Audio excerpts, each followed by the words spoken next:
and sharing this one and only life, ending up just another lost and lonely wife. You count up the years and they will be filled with tears.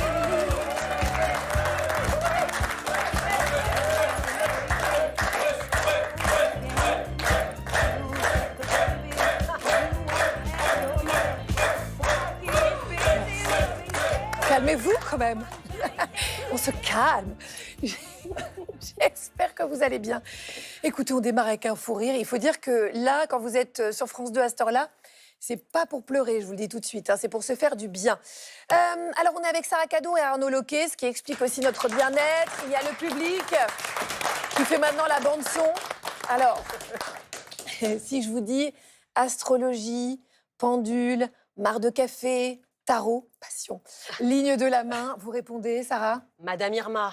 Ah, mais le kiff. Heureusement que vous ne m'avez pas dit trappe de désenfumage, par exemple, parce que là, j'avais quand même donné beaucoup d'indices. Je parle donc de ésotérisme. Ok, personne n'a suivi. En France, l'ésotérisme, écoutez bien, c'est 15 millions de consultations par an. C'est un marché annuel de 4 milliards d'euros. 60% des Français vont chercher du réconfort dans ces croyances. Et on est nombreux à vouloir savoir ce que l'avenir nous réserve. Pourquoi est-ce qu'on veut connaître notre avenir? Alors, je vais vous parler du programme. Écoutez bien, un apéro-voyance avec la médium Fiona Mattei. Ça vous tente? Chaque mercredi, ces soirées parisiennes réunissent de plus en plus d'adeptes venus chercher des réponses. Et pourquoi pas un signe du destin? Est-ce qu'on peut prédire l'avenir? Prémonition, vision, prophétie. La neuropsychologue Sylvie Chocron décrypte les biais cognitifs à l'origine de toutes ces croyances inexpliquées. Et puis pour comprendre la nouvelle passion des Français pour les arts divinatoires, on accueille celui qui lit dans nos pensées, notre docteur en psychologie, Ilios Kotsou.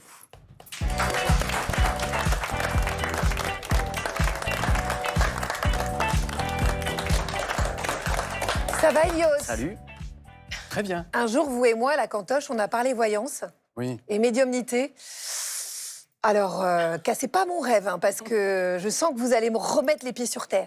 Ilios, moi, je voudrais déjà savoir quel est le profil type de la personne attirée par l'ésotérisme en 2026. Alors là, ça serait très simple, je pourrais le faire facile, stéréotype. Oui. Une femme jeune, très connectée sur les réseaux sociaux où on voit tout ça, curieuse, le profil type d'Agathe Le Caron. Et en même temps, c'est pas si simple. Sauf jeune, hein, quand même. Sortons des stéréotypes. On sait que c'est une majorité de femmes s'intéressent à l'ésotérisme, mais il y a aussi une majorité d'hommes, plus de 50% des hommes. Ah oui? Et on sait aussi que les femmes ne sont pas seulement attirées par ça, que 80% des étudiantes en psychologie scientifique sont des femmes, que 60% des personnes intéressées par les autres à la Croix-Rouge, ce sont des femmes. Et un petit détail aussi, chez les jeunes 18-24 ans, les personnes qui croient le plus à la voyance, ce sont les hommes. Arnaud, À fond. vous y êtes Mais à fond, vous? À fond, mais à tel point que j'ai peur d'y aller. Je Ah oui, voudrais aller tellement voir vous un êtes voyage. sûr qu'on va vous dire la Mais vérité. tellement, mais complètement. Mais je vais Mais finir par y aller. moi, je les briefe. Ne me dites pas de trucs Voilà. négatifs. Voilà. Mais après Mais- l'émission, je vais y aller, c'est sûr. Ben oui, bien sûr. Sarah, vous avez fait une découverte? Mais c'est une découverte terrible. Quoi? Qui va changer votre vie. Oh là, Agathe. mon Dieu. J'ai découvert vos signes. Vous êtes poisson, Arnaud, il est gémeaux. Et en fait, c'est pas du tout bon. Vous n'êtes pas du tout compatible. Vous formez ce qu'on appelle un carré. Et Ouais. c'est les signes les moins compatibles C'est vrai. de tout Mais le mes zodiaque. parents sont gémeaux, mon fils est gémeaux. Je suis entourée de gémeaux. Ah, Ouais, bah, je sais et pas ma comment femme vous est faites, poisson. hein.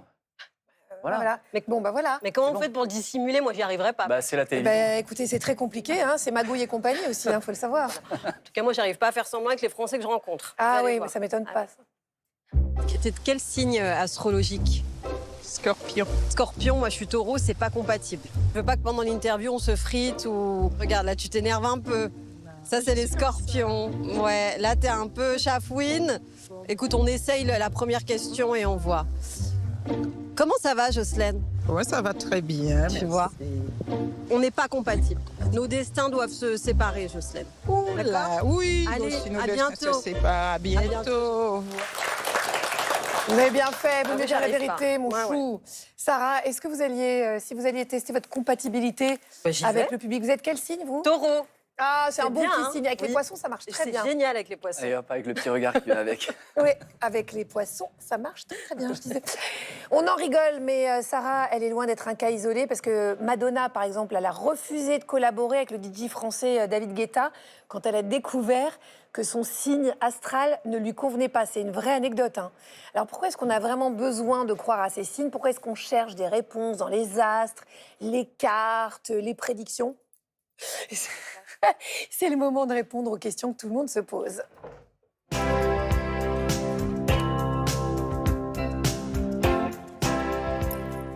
Tintin. Si vous avez des questions à poser à nos experts, vous pouvez nous contacter sur nos réseaux, bel et bien ensemble. Vous avez les Instagram, les X, les ci, les là. C'est Emma qui a fait ça. Bonjour Emma. Bonjour. Emma, merci de venir témoigner aujourd'hui. Alors, vous êtes étudiante, Emma, et vous consultez un voyant pour chacune des grandes décisions que vous devez prendre. À chaque fois, racontez-nous comment ça se... Déjà, comment vous avez trouvé un bon voyant, filez-moi son adresse immédiatement déjà. Oui, alors j'ai de très bons contacts en effet. Non, la première fois que j'y suis allée, c'était il y a 2 ans à peu près. J'ai toujours été intéressée par l'ésotérisme et j'ai des amis qui étaient allés voir une médium qui leur a fait beaucoup de bien. Donc elles m'ont donné le contact, j'y suis allée et en effet, c'était assez stupéfiant. Elles m'ont donné des informations très précises sur des gens de mon entourage, sur moi-même, voilà. Donc ça a remis un peu en perspective mon existence, mon rapport à la vie. Et là, cette année, 2 fois, j'ai appelé 2 médiums différents. C'est Qui me toujours sont- par téléphone? Non, la première fois, c'était en présence. Et là, les 2 fois, c'était par téléphone. Et donc, les 2 m'ont donné un peu les mêmes informations sans que je ne demande rien, que ce soit sur mes études ou sur ma vie amoureuse. Un peu des choses assez qui peuvent être désespérantes pour ma vie amoureuse, mais en fait, au final, ça m'a permis d'anticiper les épreuves et du coup de me sentir bien avec les épreuves. Bien sûr, j'ai souffert, mais voilà, j'avais ouais, j'avais anticipé. Et pour les études, au contraire, comme à chaque fois, alors que c'était à des moments où c'était chaotique, ils me disaient ah, bah, je vous vois continuer, aller en profondeur dans les études et tout ça. Bah, ça m'a donné un vrai boost, sans que je ne demande rien, hein. C'est eux qui m'ont voilà et ça m'a donné un vrai boost. Donc après, bien sûr, je me dis pas: «Ah, s'il me dit ça, c'est ce qui va se passer, bon, bah, c'est foutu, pour Oui, vous ma ne prenez pas relation forcément amoureuse». ça pour argent comptant, mais en tout cas, c'est une forme de boussole aussi un peu dans votre vie, on sent. Oui, voilà. En fait, au contraire, ça m'a permis d'avoir plus de prise sur mon existence où je voilà. Ilios Kotsou, est-ce que les personnes qui, comme Emma et moi, consultent des voyants extrêmement souvent, c'est parce qu'on a besoin de contrôler, d'avoir du contrôle sur notre destin? Oui, mais vous n'êtes pas différente. Tous les êtres humains ont besoin de ça. Et on sait que l'incertitude, c'est quelque chose qu'on ne tolère pas bien. Pourquoi? Parce que depuis l'histoire de l'évolution, incertitude veut dire risque. Et dans la vie, les études, l'amour, le travail, ainsi de suite, c'est plein d'incertitudes. Et on va avoir des personnes dont la fonction est justement de nous proposer quelque chose qui semble nous redonner du contrôle sur la situation. Et il y a 2 grands thèmes dans la recherche scientifique. Il y a un, ce qu'on appelle l'intolérance à l'incertitude. Et là, des chercheurs pensent que c'est la peur la plus grande qu'on puisse avoir, même plus grande que celle de mourir. L'incertitude nous effraie. Et à côté de ça, et ce sur quoi on va jouer, c'est ce qu'on appelle l'illusion du contrôle. Je vais vous donner un petit exemple. Si on vous propose 2 billets de loterie, un billet, on vous le donne au hasard, et l'autre billet, vous l'avez choisi. Eh bien, le billet que vous avez choisi, vous allez lui attribuer une valeur beaucoup, beaucoup plus importante s'il fallait le revendre. Et pourtant, il n'y a pas de raison qui fonctionne mieux. Vous avez le sentiment que vous contrôlez quelque chose. Autre exemple amusant, les personnes qui vont jouer au casino au dé, lorsqu'elles veulent tirer un plus grand nombre, elles vont jeter les dés plus forts. Ça n'a pas vraiment beaucoup de sens comme ça, mais en même temps, tout à coup, on a le sentiment qu'on peut retrouver du contrôle, et ce sentiment subjectif, en fait, nous fait du bien, et ce sur quoi va jouer l'ésotérisme. Voilà, et c'est vrai que quand on traverse des épreuves, on en a encore peut-être un peu plus besoin. C'est comme s'il y avait un effet thérapeutique un peu. C'est vrai, ça peut l'être. Prenons l'exemple du deuil, par exemple. La recherche scientifique montre que dans un deuil, avant le deuil, on avait une histoire avec quelqu'un. On avait un passé, un présent et un futur. Et tout à coup, notre histoire de vie est rompue. On ne se voit plus, on n'a plus d'histoire. On a tant besoin que le fil continue. Et là, la fonction de la voyante ou quoi, ça va être peut-être de retisser le fil et nous redonner ce sens. Alors les études, comme toujours, sont très nuancées, mais elles montrent aussi les risques qu'il y a là-dedans.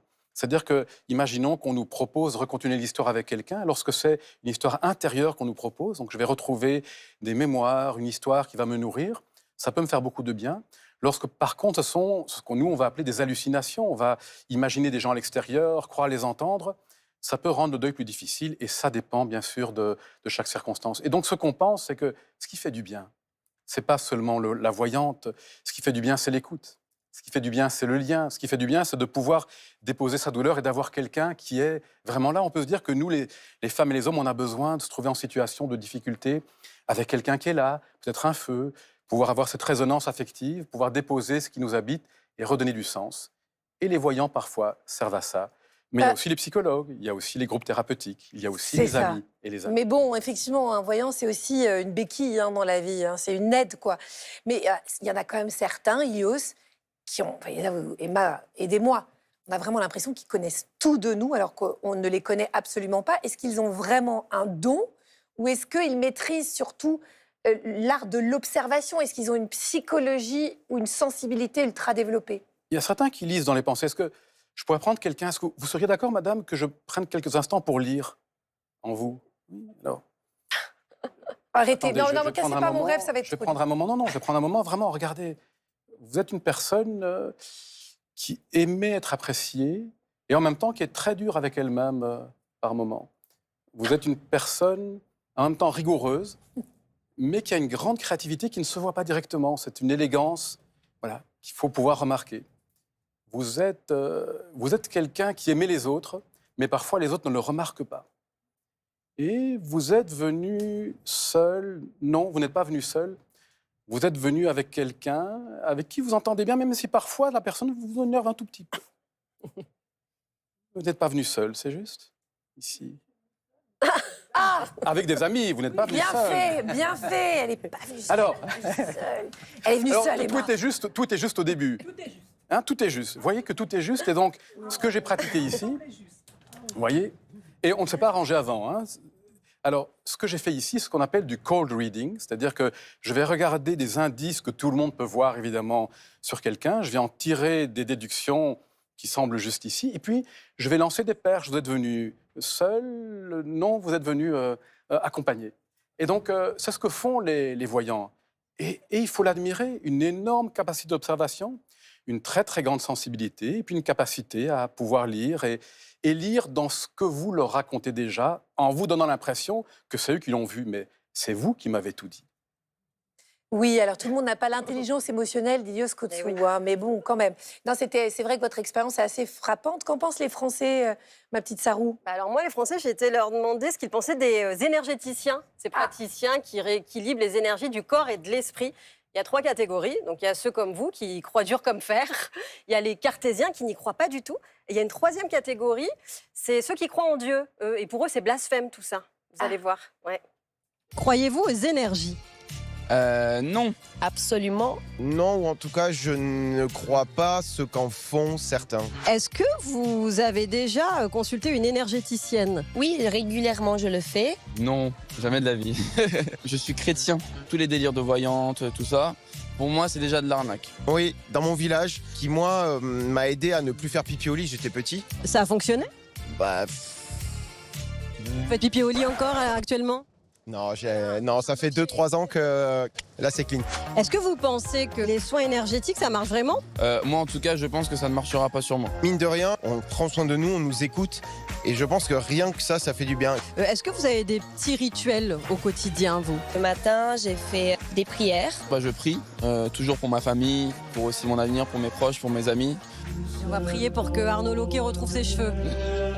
C'est possible, vous pensez? Bonne chance, Arnaud, bonne chance. Alors Ilios, oui, on va prier.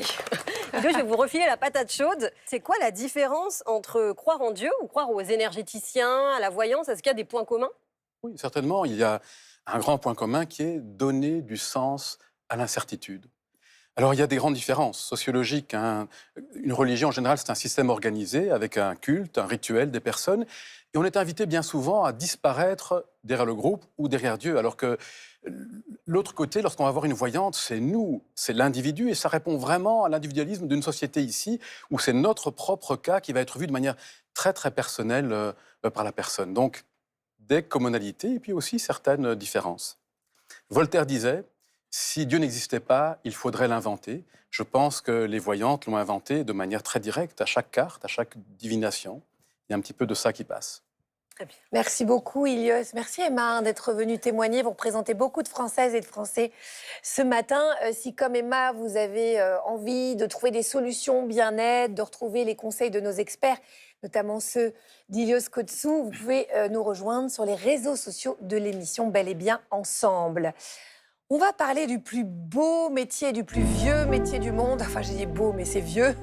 C'est la médiumnité. Le médium, c'est cette personne qui affirme faire le lien entre notre monde et le monde invisible. Il y a de plus en plus de personnes qui se pressent chez eux parce qu'ils veulent des réponses. Et l'affluence, elle est telle qu'aujourd'hui, certains médiums organisent des soirées voyances. Arnaud s'y est rendu, le Bénard.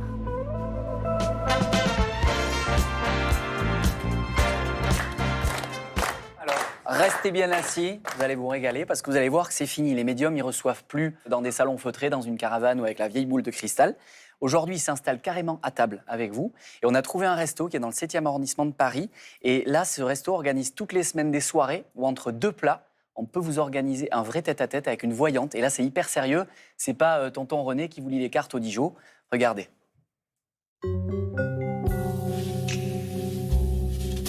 Pauline est donc partie à la rencontre de Fiona Mattei, médium depuis plusieurs années. Et comme tous les mercredis, elle propose ses services aux clients de ce restaurant. Le concept est simple, on prend l'apéro, on dîne, on échange et on découvre peut-être ce que l'avenir nous réserve. Depuis quand vous êtes médium? Alors je suis médium depuis que je suis très jeune, j'avais 6 ans. Parce que je voyais des choses que les autres ne voyaient pas. C'est ça la médiumnité, c'est sentir, c'est capter. Ça peut se transmettre de génération en génération. Et dans ma famille, il y avait déjà des médiums. La date de naissance me permet de rentrer dans l'individu. C'est comme une clé pour ouvrir une porte. 22 septembre. 22 septembre. D'après ce que je ressens, il y a, au niveau professionnel, il y a des changements qui vont se réaliser, mais en positif. Je vous vois vraiment aller de l'avant.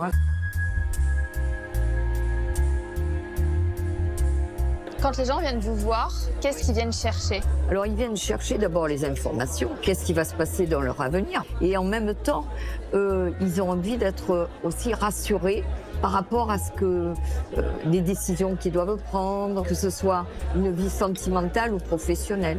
Ils viennent chercher, j'allais dire, la lumière. Voilà.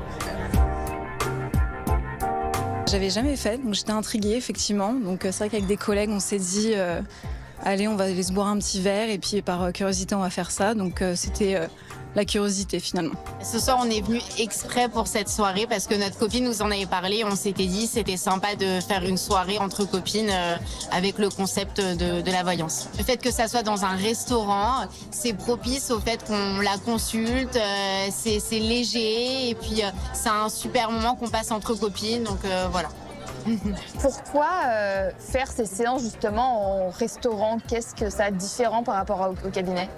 Quand on va au restaurant, c'est pour un partage. Donc, comme nous prenons des fois toute une table entière, c'est-à-dire 2 personnes, 3 personnes, je prends à la fois.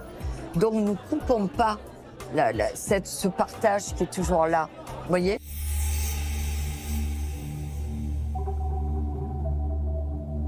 Au niveau des sentiments, je pense que vous allez rencontrer quelqu'un. Ça sera peut-être entre maintenant, mars 2027. Et je pense que dans votre vie, vous aurez même 2 enfants. Qu'est-ce que ça vous a fait d'entendre votre avenir? Moi, j'étais quand même choquée, on va débriefer, mais de la pertinence de certaines remarques qui étaient troublantes. Enfin, moi, perso, je m'en remets pas. Là. C'était pas si improbable que ça. On s'est dit que potentiellement ça pouvait se réaliser, qu'elle nous a dit quand même des trucs vrais. C'était pas des trucs, c'est vrai, sortis de nulle part, quoi. Ça a un côté rassurant parce que ce qu'elle a dit était rassurant. On se dit qu'elle vient un peu du futur, donc elle nous rassure. Ça fait naître un peu d'espoir, je pense, de savoir que quand même demain, ce serait peut-être positif. Je ressens un soulagement de me dire que mes choix que je suis en train de faire actuellement vont dans le bon sens. Donc voilà, rassurée. En quoi vous sentez que vous faites du bien aux gens? Ils ont eu les informations qu'ils voulaient avoir, donc ils sont plus sereins, plus, j'allais dire, plus tranquilles. Ça leur enlève la peur du lendemain. Et vous y croyez? Ni oui ni non, à voir. On vous dira ça dans quelques mois. Ça se réalise ce qu'elle nous a dit. On a envie d'y croire, ça c'est sûr.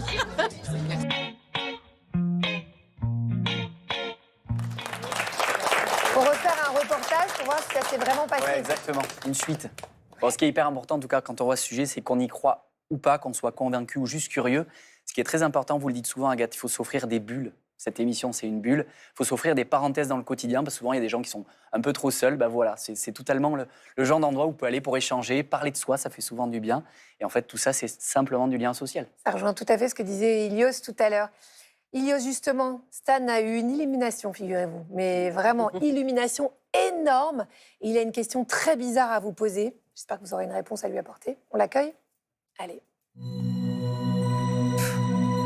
Bonjour, namasté. Je savais que vous alliez faire ce lancement, je le savais. Vous savez pourquoi? Parce que je suis l'élu. C'est une révélation. L'univers me parle, je vous jure. Vous avez peut-être devant vous le prophète de ce qu'on appelle les synchronicités. Vous savez, toutes ces coïncidences troublantes que l'on rencontre au quotidien. Je pense à quelqu'un, paf, il m'écrit. Ça me le fait tout le temps. Je parle d'un sujet le soir à la télé, et du coup, il y a un reportage qui lui est consacré. Je me pose une question sur l'insoutenable légèreté de l'être, et voilà qu'on m'offre un livre de Kundera. Je m'inquiète des problèmes de calvitie, Arnaud m'appelle. Vous voyez, incroyable. Il suffit que je pense à quelque chose et l'univers me répond. C'est bien fait, hein. Comme s'il y avait une connexion mystique. Et l'univers m'envoie aussi des messages visuels. Par exemple, suffit que la douce pensée de mon fils me traverse l'esprit, et quand je lève les yeux au ciel, je vois ça. Un cœur dans les nuages. Bah oui, je suis aussi le grand maître de ce qu'on appelle les pareidolies. En gros, grâce à mon don de chaman, dès qu'une pensée me traverse, des messages ou des formes humaines apparaissent dans mon quotidien, comme ça. Si mon chien Popoy, il s'appelait Popoy, me manque, miracle, je vois son visage apparaître dans un cumulonimbus. Alors, Un cumulonimbus. Ouais, bon, écoutez, c'est dur à dire. Oui, c'est presque nuage. Dans un nuage, voilà. Alors, ces visions ne se limitent pas seulement aux nuages. Je les vois dans tous les objets du quotidien. Regardez, toutes mes visions, Hélios, profitez de mes apparitions. Qu'en dites-vous? Est-ce que je suis vraiment touché par la grâce, comme je le crois, ou c'est mon cerveau qui me joue des tours? Vous êtes touché par la grâce comme tout le monde. En fait, pour l'histoire de l'évolution, le cerveau est une machine à prédire. C'est ce qu'il va faire tout le temps. Et c'est plus dangereux de manquer une information que d'en inventer une. Et donc, la pareidolie, c'est ça. Là, il y a 2 points. Tout à coup, il va créer un visage. Et des chercheurs ont montré que si on met quelqu'un en état d'incertitude, de manière volontaire, la personne, face à un bruit visuel, va tout à coup avoir des hallucinations. Jusqu'à des hallucinations. Alors, il y a plusieurs choses intéressantes. Des synchronicités. Imaginez, vous avez pensé à 50 personnes pendant la journée. Et puis, vous avez 49 qui ne vont pas vous appeler. Une personne va vous appeler. La mémoire fait un tri. Et la coïncidence, c'est la seule chose qui reste. Et puis, il y a quelque chose aussi qui s'appelle la loi des grands nombres. C'est que les miracles arrivent une fois sur 1 million. Mais il arrive tellement de choses dans nos vies qu'au moment où le miracle arrive, on pense que c'est tout à coup quelque chose de magique, notre don. Mais non, il arrive dans la vie de chacun et de chacune d'entre nous. Ok, je n'ai donc aucun don. Vous, votre robe, peut-être... Oui, je vais aller me changer, c'est une bonne idée. Voilà, hein, j'y vais. Voilà, bon, bonne fin d'émission. Merci beaucoup, Stan Gusman. On va parler d'un objet qui ne me quitte jamais. C'est un objet que l'on présente à toutes les femmes enceintes pour savoir le sexe du bébé. C'est le pendule. Comment ça fonctionne? Arnaud nous offre une séance d'apithérapie.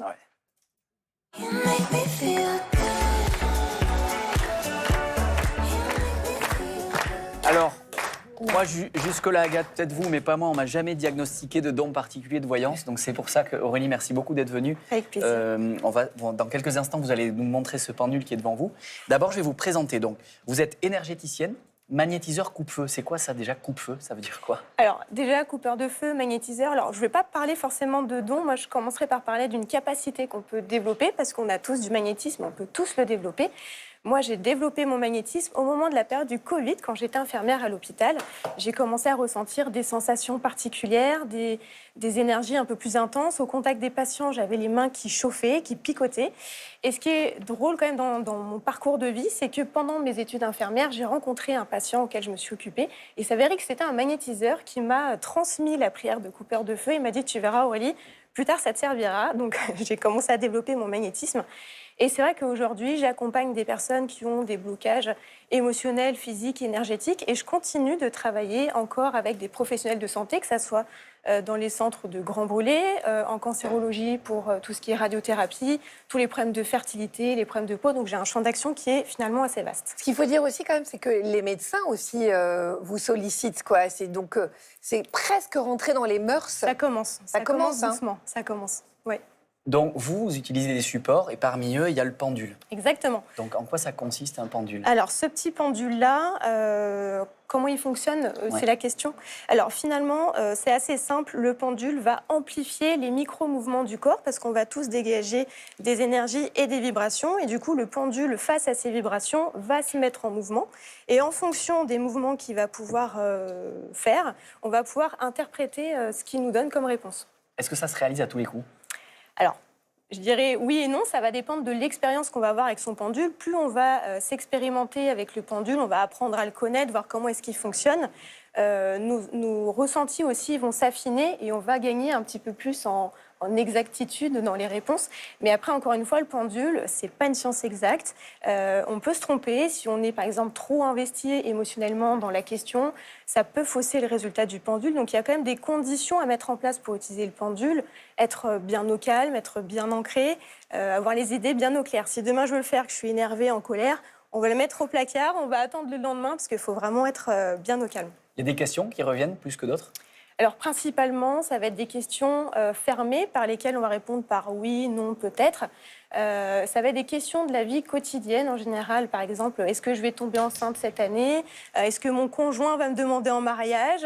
Est-ce que j'attends une fille, un garçon? Ça va vraiment être des questions d'ordre, sur le professionnel, sur le sentimental. C'est assez variable. Alors, est-ce qu'on peut passer à la pratique? On a demandé à Agathe de réfléchir à une question.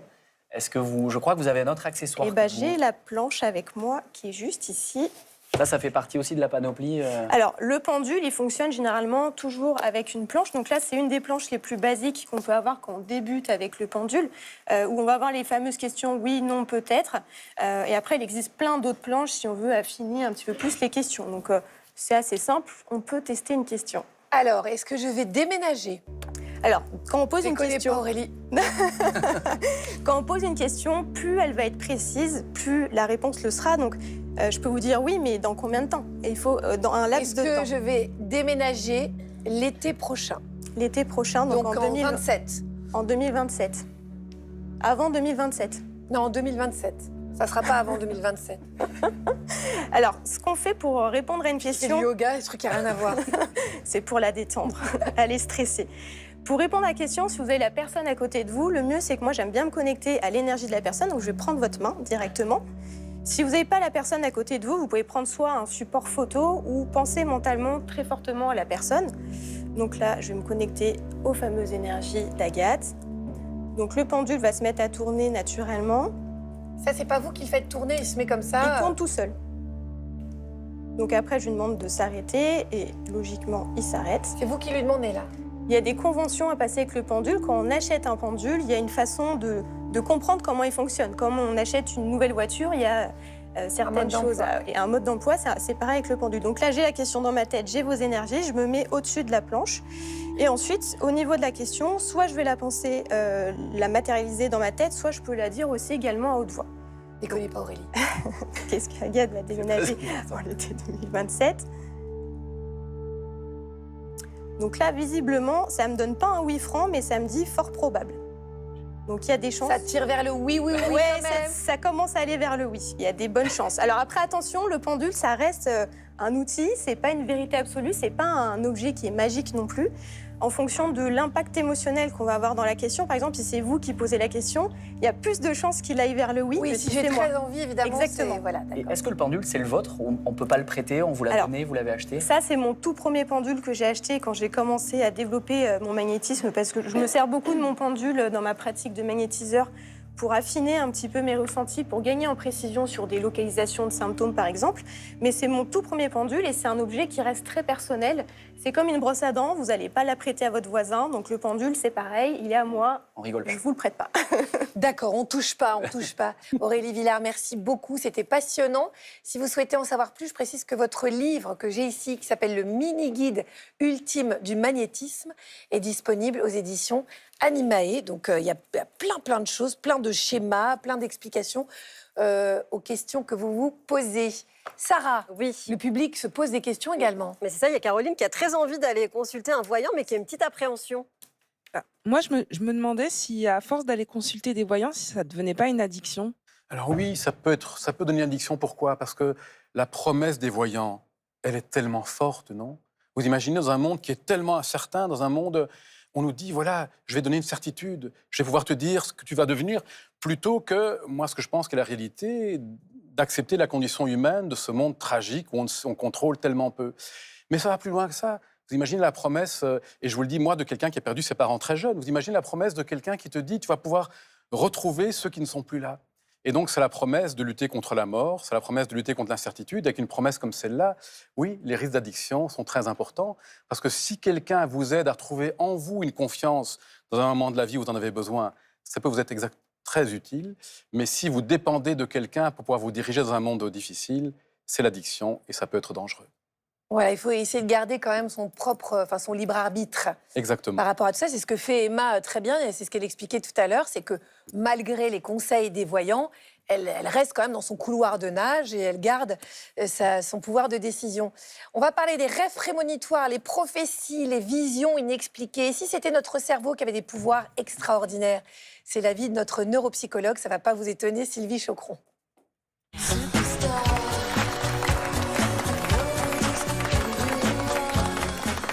Bonjour Sylvie, merci beaucoup d'avoir accepté notre invitation. On va vous challenger aujourd'hui, je vais vous présenter certaines croyances inexpliquées. Je sais que j'arriverai pas à vous piéger, mais bon, à chaque fois, vous devez trouver une explication scientifique.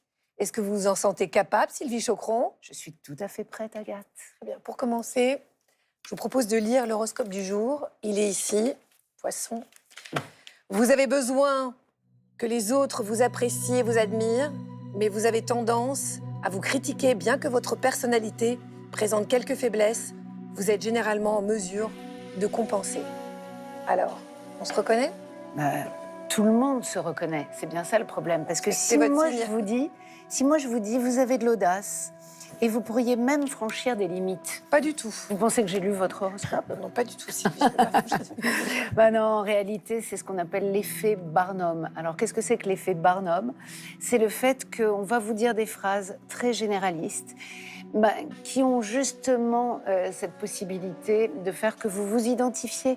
Tout le monde va se reconnaître dans ces phrases. Ça a été décrit par un psychologue qui s'appelle Bertram Forer, qui déjà en 1948 a proposé un test de personnalité à plein d'étudiants. Alors un test avec plein de questions. Tout le monde a scrupuleusement répondu à ce test de personnalité. Et ensuite, il a donné la même synthèse à tous les étudiants, le même texte. Et tout le monde a trouvé que ça lui correspondait, que ça correspondait aux réponses. Et la preuve, c'est tout simplement qu'on va tous s'identifier à des choses très générales. Et c'est entre autres comme ça que marche l'horoscope. Et en plus, on peut rajouter qu'avec le temps, on prend l'habitude de se conformer à ce qu'on nous dit de nous. Donc les gens vont dire « Ah non, mais moi je suis scorpion, je me comporte comme ça, moi je suis vierge, j'ai ce type de pensée », simplement parce qu'on s'est conformé à ce qu'on nous a raconté sur notre signe. Comment est-ce qu'on explique que les femmes se passionnent davantage pour l'astrologie que les hommes? Alors, souvent, on entend des affirmations qui sont un peu des stéréotypes de genre. Du type, les femmes sont plus crédules, elles croient à toutes ces choses, les hommes sont plus rationnels, ils ne croient pas à toutes ces foutaises. Mais en réalité, ce n'est pas vrai. C'est simplement que les femmes ont pris l'habitude d'exprimer beaucoup plus leurs doutes, leurs pensées, et qu'elles n'ont pas honte de dire qu'elles vont aller voir quelqu'un pour une voyante, par exemple, pour aller demander ce qui va se passer dans le futur. Et quand elles vont faire cet acte-là, quand elles vont aller voir une voyante, finalement, ce qu'elles cherchent, c'est pas tant de prédire l'avenir, elles n'y croient peut-être pas plus que les hommes. En fait, ce qu'elles cherchent, c'est un endroit où elles vont avoir le droit de déposer leurs doutes, de poser leurs questions, d'être écoutées, de ne pas être jugées et même d'être conseillées éventuellement. Ça rejoint ce que disait Elios tout à l'heure, absolument. Autre croyance inexpliquée, Sylvie, les rêves prémonitoires. Donc, on a tous parfois rêvé de quelque chose qui se produit ensuite dans la vraie vie. Il y a cette histoire, par exemple, qui est hallucinante, d'un Américain qui a prédit dans un rêve qu'il allait gagner au loto. Bim, il devient millionnaire. Donc là, vous avez une explication, j'imagine ? Bien sûr. Alors déjà, le fait qu'il ait rêvé qu'il allait gagner au loto, ça l'a sans doute poussé à prendre un billet. Parce que pour gagner au loto, il faut d'abord jouer, évidemment. Tous les gagnants ont tenté leur chance. Exactement. Et puis, évidemment, là, on est face à ce qu'on appelle un billet de confirmation. Donc, en fait, Donc, c'est un énorme hasard. Exactement. En réalité, il aurait pu rêver de n'importe quoi, mais il a rêvé de ça. Ça s'est produit. Et comme ce qui s'est produit a confirmé son rêve, lui, il est persuadé qu'il y a un lien entre les deux et que son rêve était prémonitoire. Mais en réalité, on rêve de millions de choses qui ne se passeront jamais, heureusement, parce qu'il y a aussi les cauchemars et qu'on n'a pas envie que ça se réalise. Et puis, il ne faut pas oublier aussi, on sait aujourd'hui que ce dont on rêve est influencé par des choses qu'on a véritablement perçues, dont on n'était pas forcément conscient, mais que notre cerveau a perçues. Et donc, de ce fait, ça revient dans le rêve, et quand ensuite ça se passe dans la réalité, on a l'impression que ça confirme notre rêve. Mais en réalité, c'est parce qu'on avait perçu des bribes de choses qui sont arrivées dans notre rêve et qui se sont réellement passées ensuite. Et Sylvie, si je peux rajouter, on oublie les millions de personnes qui ont rêvé gagner au loto et qui, elles, n'ont pas gagné. Bien sûr. Billet du survivant. Bon, écoutez, vous me déprimez. Franchement, j'ai le cafard maintenant. Les arts divinatoires, ça passionne les Français. Mais attendez de voir ce qui se passe ailleurs avec Sarah Kadour. Oh là là, sa lunette.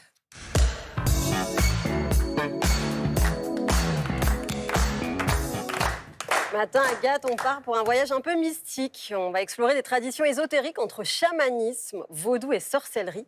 Et comme toujours, vous allez devoir deviner je me concentre alors. Concentrez-vous. Première destination, si je vous dis aurore boréale, lutin et nuit qui dure des mois. Qu'est-ce que dit le pendule ?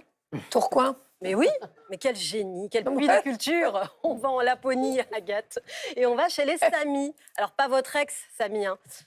L'une de vos nombreuses conquêtes, mais sachez que chez les Samis, c'est un peuple autochtone du nord de l'Europe, pour qui la spiritualité est profondément liée à la nature.